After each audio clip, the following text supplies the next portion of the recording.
দেশের 18তম সেনাপ্রধান হিসেবে দায়িত্ব নিলেন জেনারেল ওয়াকারুজ্জামান। গণভবনে প্রধানমন্ত্রীর উপস্থিতিতে জেনারেলের র্যাঙ্ক ব্যাজ পরানো হয় তাকে। দেশ ও জনগণের প্রয়োজনে পাশে থাকার অঙ্গীকার করে নতুন সেনাপ্রধান বলেন, ভবিষ্যতের যে কোনো চ্যালেঞ্জের জন্য প্রস্তুত রাখা হবে সেনাবাহিনীকে। এর আগে সেনা সদরে বিদায়ী সেনাপ্রধানের কাছ থেকে আনুষ্ঠানিকভাবে দায়িত্ব গ্রহণ করেন জেনারেল ওয়াকারুজ্জামান। রিপোর্ট সৈয়দ আব্দুল মুহিতের। রেওয়াজ অনুযায়ী দায়িত্ব হস্তান্তরের পর সেনা সদর থেকে খোলা জিপে করে বাড়ি পর্যন্ত পৌঁছে দেওয়া হয় বিদায়ী সেনাপ্রধানদের। সেই নিয়মেই বিদায় জানানো হলো সেনাপ্রধান জেনারেল SM শফিউদ্দিন আহমেদকে। সেনা সদর থেকে বাড়ি পর্যন্ত রাস্তার দুপাশে দাঁড়িয়ে সেনা সদস্যরা তাকে বিদায় জানান। এর আগে নতুন সেনাপ্রধানের কাছে আনুষ্ঠানিকভাবে দায়িত্ব হস্তান্তর করেন জেনারেল SM শফিউদ্দিন আহমেদ। দায়িত্ব পালনে শুভকামনা জানান তিনি। এরপর গণভবনে প্রধানমন্ত্রী শেখ হাসিনার উপস্থিতিতে নতুন সেনাপ্রধানকে জেনারেল র্যাঙ্ক ব্যাজ পরানো হয়। র্যাঙ্ক ব্যাজ পরান নৌবাহিনী ও বিমান বাহিনী প্রধানরা। পরে সেনা সদরে গণমাধ্যমের সাথে কথা বলেন নতুন সেনাপ্রধান জেনারেল ওয়াকারুজ্জামান। সুশৃঙ্খল বাহিনী হিসাবে সেনাবাহিনীর ঐতিহ্য বজায় রাখার অঙ্গীকার করেন তিনি।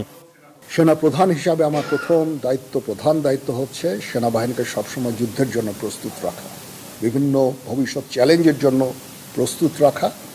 সেই কাজটাই ইনশাল্লাহ আমি করে যাব। সেনাবাহিনী ইনএড টু সিভিল পাওয়ারে তার দায়িত্ব পালন করে। যদি সরকার আমাদের সেই দায়িত্ব দেয়, ওই দায়িত্ব আমরা নিষ্ঠার সাথে পালন করব। দুর্যোগ মোকাবেলায় যখন সরকার আমাদের নিয়োগ দিবে, ইনশাল্লাহ আমরা সেই সমস্ত দায়িত্ব ভালোভাবে পালন করব। দেশ গঠনে আমাদের নিয়োগ দিলে সেটাও করব। বিশ্ব শান্তির জন্য আমরা কাজ করে যাচ্ছি। আমরা UN মিশনে আমরা ডিপ্লয় হই, বিভিন্ন UN অপারেশনগুলো আমরা করি শান্তি রক্ষার জন্য, বিশ্ব শান্তির জন্য আমরা কাজ করে যাই। সেগুলো ইনশাল্লাহ জারি থাকবে। দেশ এবং জনগণের প্রয়োজনে যখন প্রয়োজন হবে আমরা সর্বদা নিয়োজিত থাকব এবং জাতির পাশে থাকব ইনশাআল্লাহ। মিয়ানমার ইস্যুতে তিনি জোর দেন ডিফেন্স ডিপ্লোমেসির উপর।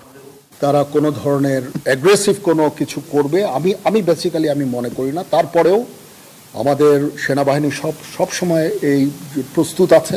বাট ইন ডুইং সো আমরা কোনো ধরনের প্রভোকেশন আমরা করি না। মায়ানমারের সাথে আমাদের রোহিঙ্গা ইস্যু ছাড়া there is no other issue. আমরা চাই যে তারা এই রোহিঙ্গাদের ফেরত নিয়ে যাক। তাছাড়া তাদের প্রতি আমাদের অন্য কোনো ধরনের বিদ্বেষ বা কোনো ধরনের সমস্যা আমি দেখি না।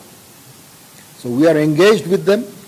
এর আগে সকালে ঢাকা সেনানিবাসের শিখা অনির্বাণে ফুল দিয়ে মুক্তিযুদ্ধের সশস্ত্র বাহিনীর শহীদদের শ্রদ্ধা জানান বিদায়ী সেনাপ্রধান জেনারেল SM শফিউদ্দিন আহমেদ। সেনাকুঞ্জে বিদায়ী সেনাপ্রধানকে আনুষ্ঠানিকভাবে গার্ড অব অনার প্রদান করে একটি চৌকস দল। পরে সেনাকুঞ্জে একটি গাছের চারা রোপণ করেন বিদায়ী সেনাপ্রধান general SM Shafiuddin Ahmed. Syed Abdul Muhit, Bangla vision, Dhaka.